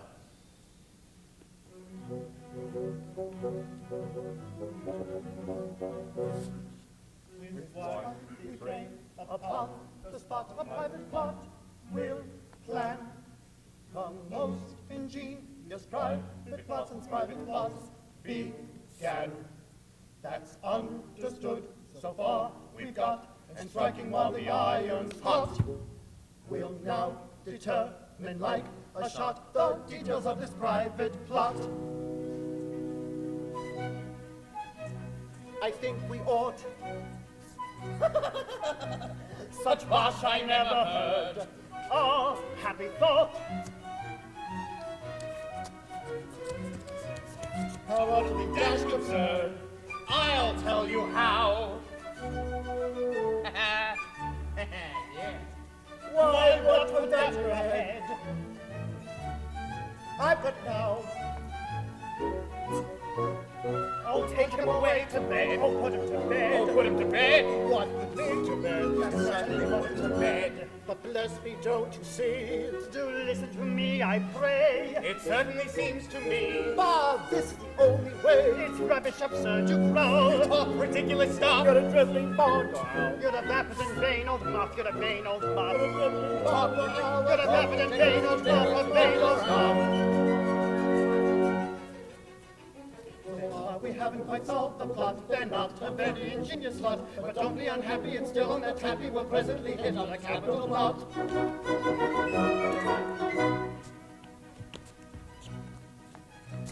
Suppose we all. Now there, I think you're right. Then we might all. That's true, we certainly might. I'll tell you what. We will possibly can, then on the spot.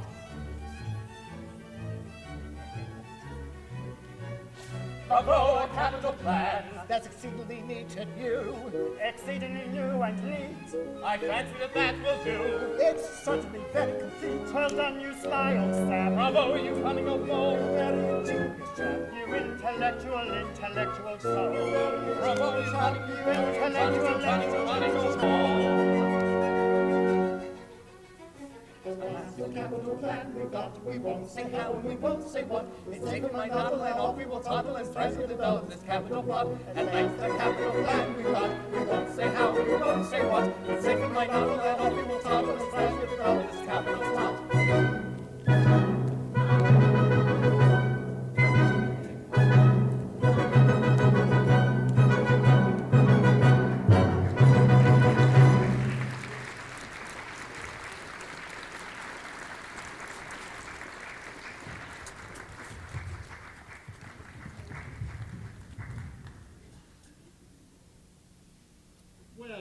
Think of our first South Pacific drawing room, allowing for some slight difficulty with the trains and a little want of familiarity with the use of the rouge pot. It was on the whole a meritorious affair. Oh, my dear Drum, it redounds infinitely to your credit. A few judicious innovations, I think. Admirable. The cup of tea and the plate of mixed biscuits were a cheap and effective inspiration. Yes, my idea entirely. Never been done before. Little maid the king's youngest daughters, but timid. That'll wear off. young. That'll wear off. Oh, here they come now, by George. And without the dragon. What can they have done with her? Oh, if you please, Lady Sophia sent us in here because Zara and Captain Fitzbattleaxe are going on in the garden, in a manner which no well-conducted young lady ought to witness. Oh, we are much obliged, little ladyship. Are you? I wonder why. Don't tell us if it's rude. Rude? Not at all. We are obliged to Lady Sophie because she has afforded us the pleasure of seeing you. I don't think you ought to talk to us like that. It's calculated to turn our heads. Attractive girls cannot be too particular. Oh, pray, pray, do not take advantage of our unprotected innocence. Oh, pray, be reassured. You are no danger whatever. But may I ask, is this extreme delicacy, this shrinking sensitiveness, a general characteristic of utopian young ladies? Oh, no. We are crack specimens. We are the pick of basket. Oh, would you mind not coming quite so near? Thank you. And please don't look at us like that. It unsettles us. And we don't like it. At least we do like it. But it's wrong. We have enjoyed the inestimable privilege of being educated by a most refined and easily shocked English lady on the very strictest English principles. But my dear young lady... Oh, don't! You mustn't! It's too affectionate. It really does unsettle us. Are you really under the impression that English girls are so ridiculously demure? Why, an English girl of the highest type is the best, the most beautiful, the bravest and the brightest creature that heaven has conferred upon this world of ours.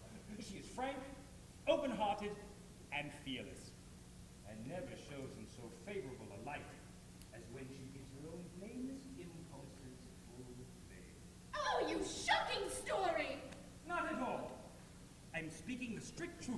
I will tell you all about her. Please sit.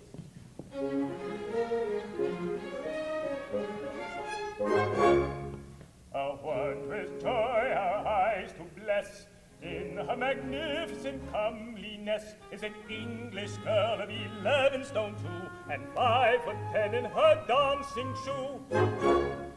She follows the hounds and on she pounds. The field tails off and the moss diminished. Over the hedges and roads she bounds, straight as a road from line to finish.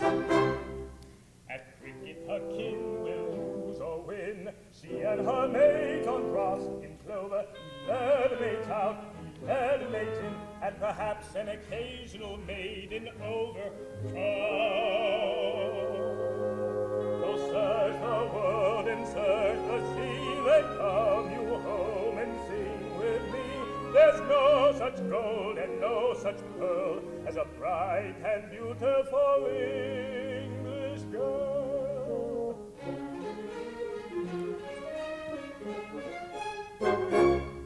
With a 10-mile spin, she stretches her limbs, she gals, she hunts, she rows, she swims, she plays, she sings, she dances too, at 10 or 11 till all is blue. At ball or drum till small owls hum, chaperone man conceals her yawning, she'll waltz away like a teetotal tongue, and never go home till daylight's dawning. Lawn tennis may share her favors fair, her eyes are dancing, her cheeks are glowing, down to her hair, but what does she care? It's all her own and it's worth the showing. Go search the world and search the sea, then come you home and sing with me. There's no such gold and no such pearl as a bright and beautiful English girl. Her soul is sweet as the open air, for ruby knows no haven there. Find what must be please apply to the conscious flush and the downcast eye.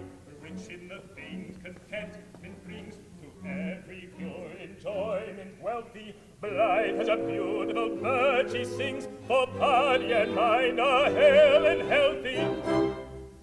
Her eyes they thrill with right goodwill, her heart is light as a floating feather, as pure and bright as a mountain rill that he at the Highland heather. Go search the world and search the sea, then come you home and sing with me. There's no such gold and no such pearl as a bright and beautiful English girl.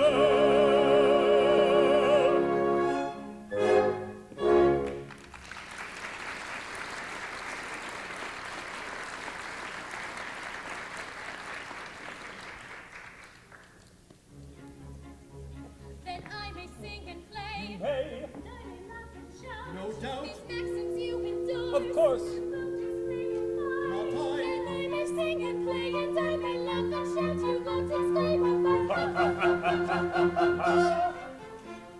Whatever you heard, be that. Whatever you say, be true. Straightforwardly act, be honest in fact, be nobody else but you. With every answer pat, your character true unfurl, and when it is ripe, you'll then be a type of a capital English girl. Oh, sweet surprise, oh dear delight, to find it undisputed right. Oh, musty, busty rose is right, that heart is wrong and nature right. Oh, sweet surprise, oh dear delight, to find it undisputed right. Oh, musty, busty rose is right, that heart is wrong and nature right.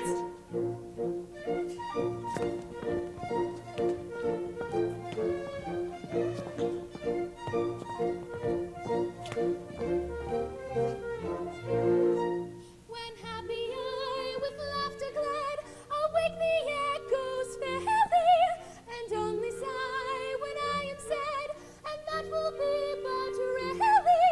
A ruined fish and gallop soon, no longer be a prim one, and when I wish to honor tune, it needn't be a hymn one. No, no, no, it needn't be a hymn one. Oh, sweet surprise, oh dear delight, to find it undisputed right. Oh, musty, musty rose is right, that heart is wrong and nature right.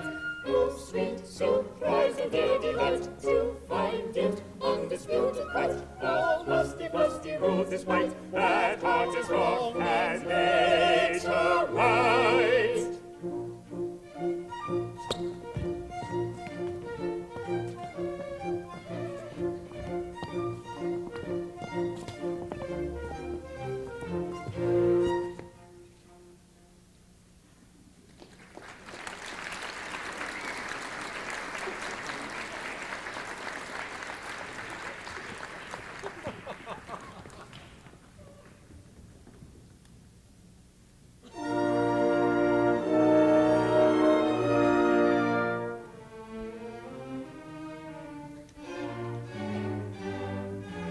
Oh, would some demon fire the gift impart to quell my over-conscientious heart, unspeak the oath that never had been spoken, and break the vow that never shall be broken.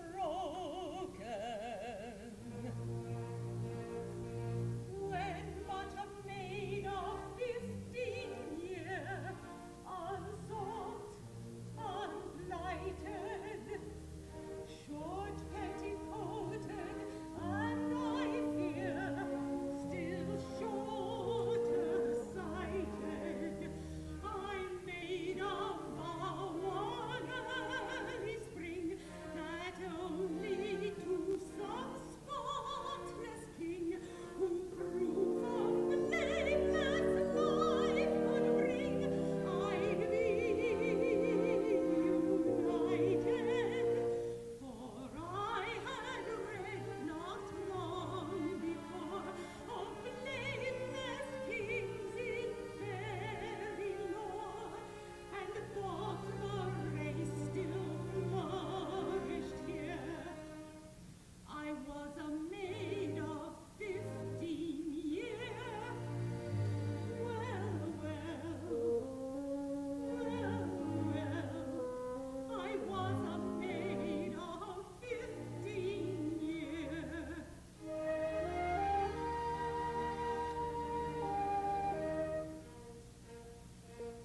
disappeared some ages since in Paramount's angelic grace is but a mask on nature's face.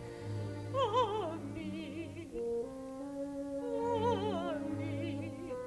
is but a mask on nature's face. On nature's face.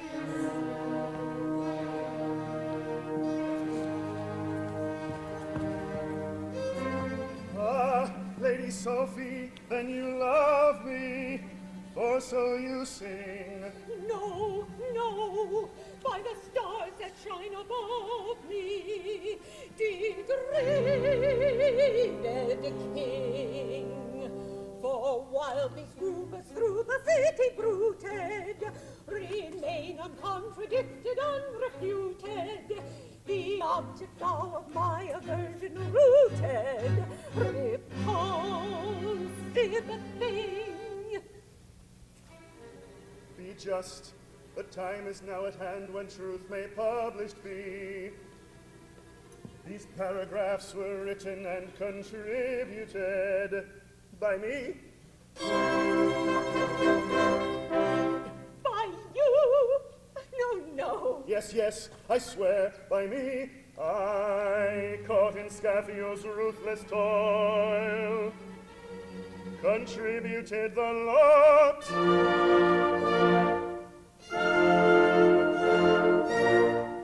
And that is why you did not boil the author on the spot. Yes, that is why I did not boil the author on the spot. I could not think why you did not boil the author on the spot. Boil him on the spot. Oh, rapture unrestrained of a candid retractation, for my sovereign has deigned a convincing explanation, and the clouds that gathered all have vanished in the distance, and the kings of fairy lore, one at least is in existence. Of kings of fairy lore, one at least is in existence. For the skies are blue above, and the earth is red and rosal. Now the lady of my love has accepted my proposal. Of that Asinorum pons I have crossed without assistance, and of prudish paragons one at least is in existence. Of prudish paragons one at least is in existence. The clouds that gathered all have vanished, have vanished, have vanished in the distance. All have vanished, all have vanished, all have vanished, vanished, vanished in the distance.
what is he meant to do?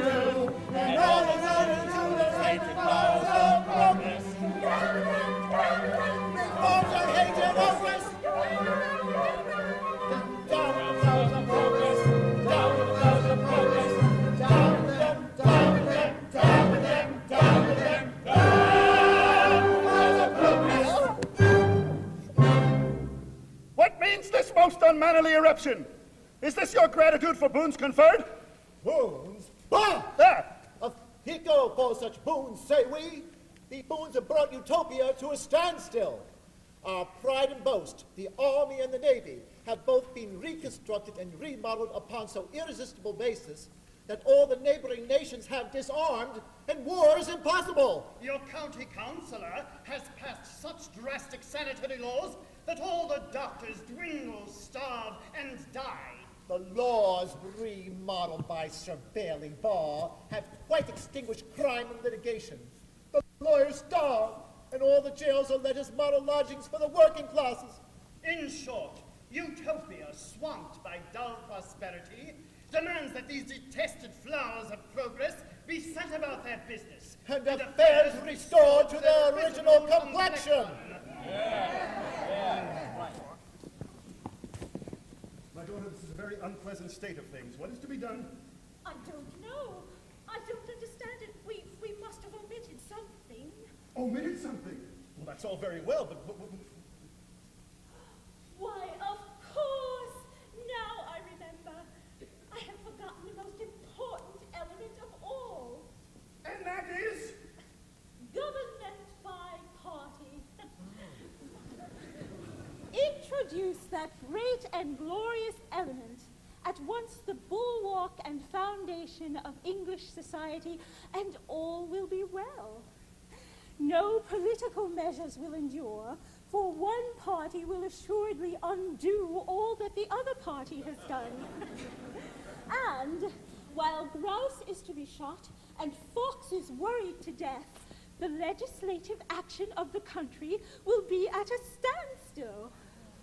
Then there will be sickness in plenty, endless lawsuits, interminable confusion in the Army and Navy, and in short, general and unexampled prosperity. Oh, baffled! But an hour will come. Your hour has come already. Away with them and let them wait my will. From this moment, government by party is adopted with all its attendant blessings. And henceforward, Utopia shall no longer be a monarchy limited, but what is a great deal better, a limited monarchy.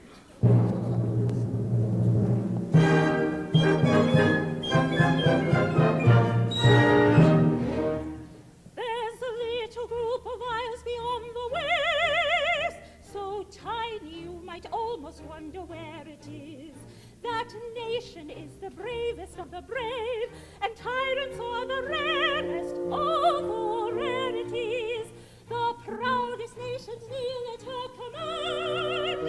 She terrifies all foreign-born rapscallions, and holds the peace of Europe in her hands with half a score invincible battalions.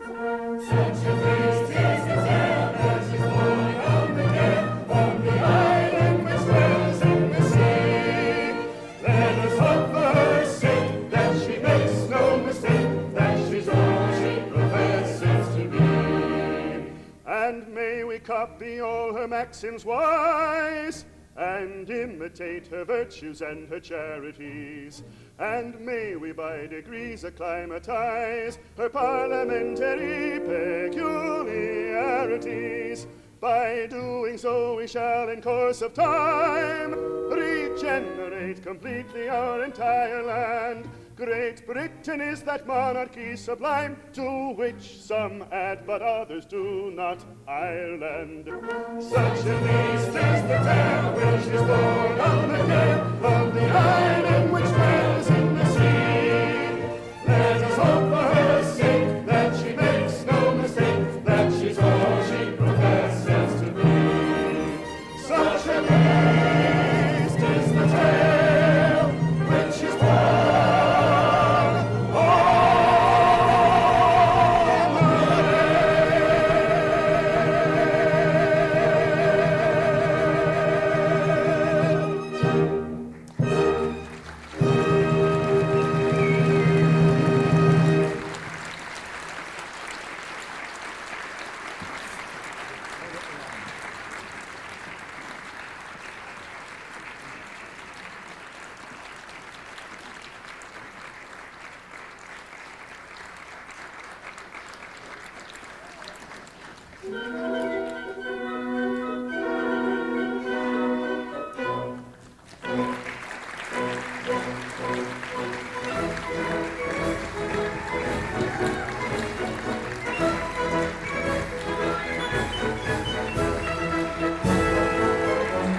do this show again.